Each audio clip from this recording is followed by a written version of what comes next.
تنسون أنفسكم وأنتم تتلون الكتاب أفلا تعقلون واستعينوا بالصبر والصلاة وإنها لكبيرة إلا على الخاشعين.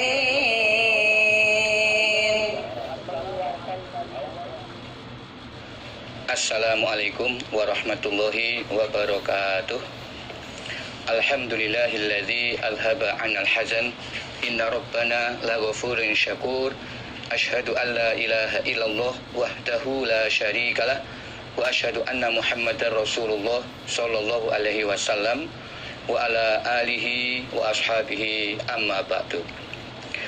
Para bapak, para ibu, para saudara jamaah yang kami hormati, alhamdulillah kita selalu mengaturkan puji syukur kehadirat Allah Subhanahu wa taala atas semua nikmat, terutama nikmat Allah yang berupa hidayah. Kita juga bersyukur kepada seluruh perantara hidayah, mulai dari Rasulullah SAW, para sahabat, tabi'in, tabi'inat tabi'in, ulama usholihin, dengan kita ucapkan alhamdulillah jazahumullahu khairah. Para bapak, para ibu, para saudara jamaah yang kami hormati, sebelum kita melanjutkan pada halaman seterusnya, kita akan mengulangi terlebih dahulu hadis pada halaman 17, yaitu bab zikru wudu'il junub qoblal husli. Nah, kami akan menjelaskan kembali bagaimana praktek mandi junub yang akan kami praktekkan sesuai dengan lafaz yang diterangkan di dalam hadis ini,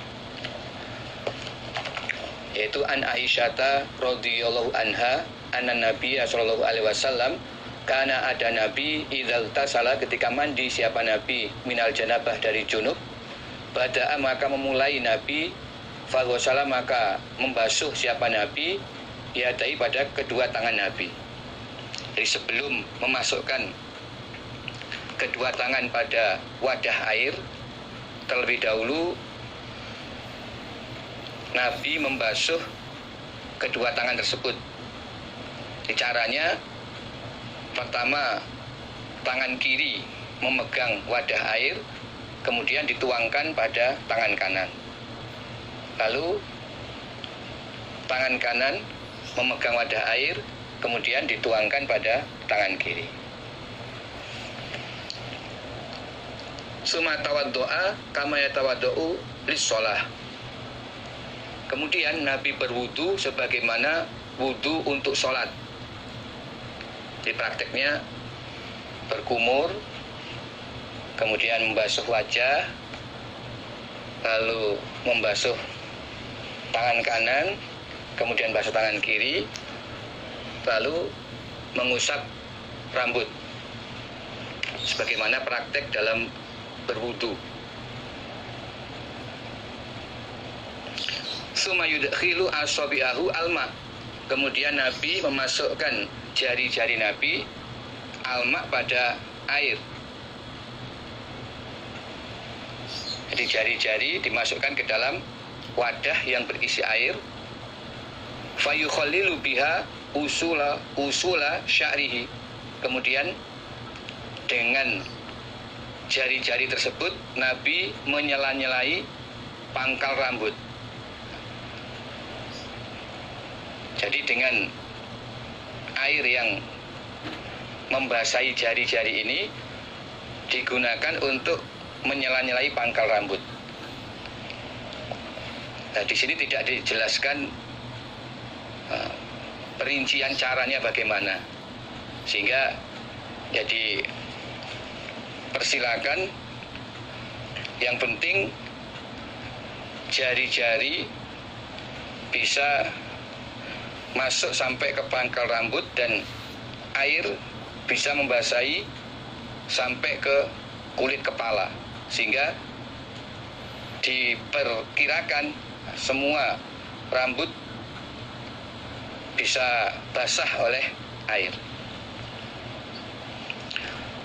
Kemudian sumaya subu ala roksi salasa huruf. Lalu Nabi menuangkan 3 cawuan, tiga cawuan dengan telapak tangan untuk meratakan air di kepala 3 kali. Nah, di sini juga tidak diperinci bagaimana caranya. Yang penting menuangkan air di atas kepala 3 cawuan sampai rata di atas kepala. Summa yufidul ma ala jasadi kulli. Kemudian Nabi meratakan air atas semua tubuhnya. Maksudnya ya menyiramkan air ke seluruh tubuh sambil menggosok-gosok dengan tangan. Inilah praktek mandi junub sesuai dengan apa yang ada pada lafaz hadis ini, dengan tidak menerangkan keterangan yang rinci dari hadis-hadis yang lain. Jadi hadis ini sudah bisa dipraktekkan secara umum, walaupun kalau kita sudah mengkaji hadis-hadis yang lain dalam bab mandi junub, itu ada beberapa hadis yang menjelaskan praktek secara lebih rinci dan memang juga ada yang berbeda. Jadi untuk hadis ini kita batasi praktek sesuai dengan apa yang ada pada lafaz dalam hadis ini, yang ini sudah bisa dipraktekkan. Jadi memang ada bermacam-macam cara berdasarkan beberapa hadis yang ada. Adapun kita saat ini mengkaji hadis yang ada dalam himpunan Kitabus Shalah ini, maka prakteknya kita sesuaikan dengan apa yang ada dalam hadis ini tanpa ditambahkan keterangan dari hadis-hadis lain yang menerangkan beberapa rincian. Demikian para bapak, ibu dan para saudara sekalian. Kemudian selanjutnya halaman 18, yaitu babun fil junub idalam yatawaddo. An aliin radhiyallahu anhu an Nabi sallallahu alaihi wasallam.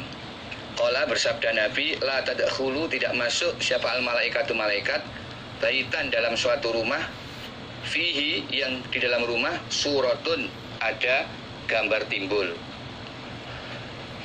Jadi yang sudah merupakan ijma, yang disepakati bahwa suratun itu maksudnya gambar timbul yang bernyawa, atau gambar bernyawa yang timbul. Selanjutnya kita teruskan halaman 120.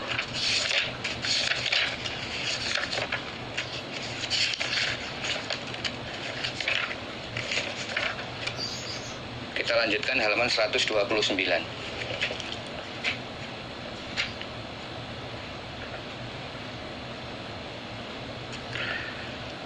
Bismillahirrahmanirrahim.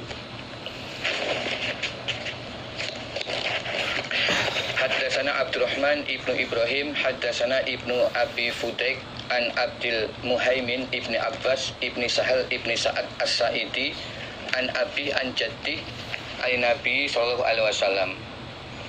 Qala, bersabda Nabi, la sholata, tidak ada sholat, liman bagi orang, la wudu'a, yang tidak ada wudu, lahu, bagi orang. Maksudnya tidak sah sholat bagi orang yang tidak berwudu. Jadi wudu ini merupakan syarat sahnya sholat. Wala wudu'a, dan tidak ada wudu, liman bagi orang, lam yadhkur, yang tidak menyebutkan siapa orang, ismallah, pada nama Allah, alaih, atas wudu. Tidak ada wudu bagi orang yang tidak membaca bismillah sambil ingat kepada Allah sebelum dia memulai wudu itu. Jadi membaca bismillah ketika memulai wudu itu hukumnya wajib. Membaca bismillah sambil hatinya mengingat kepada Allah.